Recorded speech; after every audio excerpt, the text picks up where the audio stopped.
ए पैगंबर, कुफ्फार से कह दो कि अगर वो अपने अफाल से बाज आ जाएं तो जो हो चुका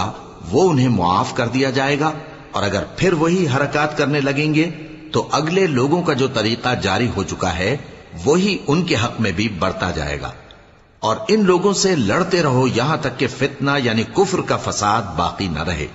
और दीन सब अल्लाह ही का हो जाए। और अगर वो बाज आ जाएं तो अल्लाह उनके कामों को देख रहा है, और अगर रूगर्दानी करें तो जान रखो कि अल्लाह तुम्हारा हिमायती है और वो खूब हिमायती और खूब मददगार है।